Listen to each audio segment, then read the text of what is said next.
जी sir, मैं ही ਤੁਹਾਡੇ ਨਾਲ ਅਰਜ਼ ਕਰ ਰਿਹਾ ਸਾਂ ਕਿ ਸਰ ਜਿਸ ਤਰ੍ਹਾਂ ਨਿਕਾਹ ਹੈਗਾ ਜੇ ਉਹ ਨਿਕਾਹ ਦੇ ਵਿੱਚ ਜਿਹੜਾ ਹੈਗਾ ਸਿਰਫ ਇਜਾਬ ਕਬੂਲ ਤੇ ਹੱਕ ਮਹਿਰ ਹੁੰਦਾ ਜੇ। ਉਸ ਤੋਂ ਬਾਅਦ ਮੌਲਵੀ ਕਲਮੇ ਪੜਾਈ ਜਾ ਰਿਹਾ ਹੁੰਦਾ, ਔਰਤਾਂ ਸੂਰਤਾਂ ਪੜੀ ਜਾ ਰਿਹਾ ਹੁੰਦਾ। ਮੈਂ ਉਹਨੂੰ ਮੌਲਵੀ ਨੇ ਪੁੱਛਿਆ, ਮੈਂ ਕਿਹਾ ਜਨਾਬ ਇਹਦਾ ਕਿੱਥੇ ਲਿਖਿਆ ਹੋਇਆ ਜੇ? ਇਹ ਜਿਹੜਾ ਤੁਸੀਂ ਉਹਨੂੰ ਕਲਮੇ ਪੜਾਈ ਜਾ ਰਹੇ ਹੋ ਤੇ ਪਤਾ ਨਹੀਂ ਕਿਹੜੀ ਕਿਹੜੀ ਸੂਰਤਾਂ ਸੂਰੇ ਅਸ਼ਰ ਦੀ ਤੇ ਉਹਦੀ ਤੇ ਬਕਰਾ ਦੀ ਤੇ ਪਤਾ ਨਹੀਂ ਕਿੰਨੇ। ਮੈਂ ਕਿਹਾ ਉਹ ਘੰਟਾ ਤੁਸੀਂ ਇਹਦੇ ਤੇ ਲਾ ਦਿੱਤਾ ਜੇ ਸਿਰਫ ਕੀ ਕਿ ਤੁਹਾਡਾ 10,000 ਰੁਪਇਆ ਬਣ ਜੇ। ਸਰ ਉਹਨਾਂ ਤੇ 10,000 ਰੁਪਇਆ ਲੈਂਦੇ ਨੇ। ਮੈਂ ਨਾ ਜੇ ਨਿਕਾਹ ਪਤਾ ਕਿ ਹਾਂ ਇੱਕ ਚੀਜ਼ ਤੁਸੀਂ ਦੇਖ ਲਵੋ, ਨਿਕਾਹ ਚ ਪਤਾ ਕੀ ਹੈ, ਲੜਕੀ ਔਰ ਲੜਕੇ ਦਾ ਫੈਸਲਾ ਕਰ ਲੈਣਾ ਨਿਕਾਹ ਹੈ ਸਰੇਆਮ, ਖੁਫੀਆ ਨਹੀਂ।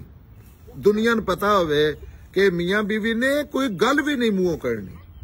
ਬਸ ਇੱਕ ਲੜਕੀ ਲੜਕਾ ਉਹਨਾਂ ਇੱਕ ਦੂਜੇ ਨਾਲ ਮੀਏ ਬੀਵੀ ਦੀ ਸੀਅਤ ਨਾਲ, ਵੈਸੇ ਨਹੀਂ ਜਿਹਦੇ ਉਸ ਤਰ੍ਹਾਂ ਨੀਤਨ। ਇਹ ਨੀਤਾਂ ਦੇ ਅੱਲਾ ਜਾਣਦਾ ਹੈ ਕਿ ਇਹ ਸਾਡੀ ਇੱਕ ਫੈਮਿਲੀ ਹੈ, ਇਹਦੇ ਬੱਚੇ ਪੈਦਾ ਹੋਣ ਦੇ ਅੱਲਾਹ ਤਾਲਾ ਨੇ ਇੱਕ ਦਾਇਰਾ ਬਣਾਇਆ ਤੇ ਹੱਕ ਮਹਿਰ ਵੀ ਉਹ ਵੀ ਇੱਕ ਟੋਕਨ ਹੈ, ਉਹ ਵੀ ਕੋਈ ਦੇਣਾ ਲਾਜ਼ਮੀ ਨਹੀਂ। ਉਹ ਆਪਸ ਚ ਗੱਲ ਵੀ ਕੀਤੀ ਜਾ ਸਕਦੀ ਹੈ, ਮੇਰੇ ਕੋਲ ਅੱਜ ਕੋਈ ਨਹੀਂ 1 ਰੁਪਇਆ ਮੈਂ ਤੇ ਨਾਨਾ ਕਰਕੇ ਦਿਆਂਗਾ, ਇਹ ਵੀ ਉਹਨਾਂ ਦੇ ਦਰਮਿਆਨ ਹੈ।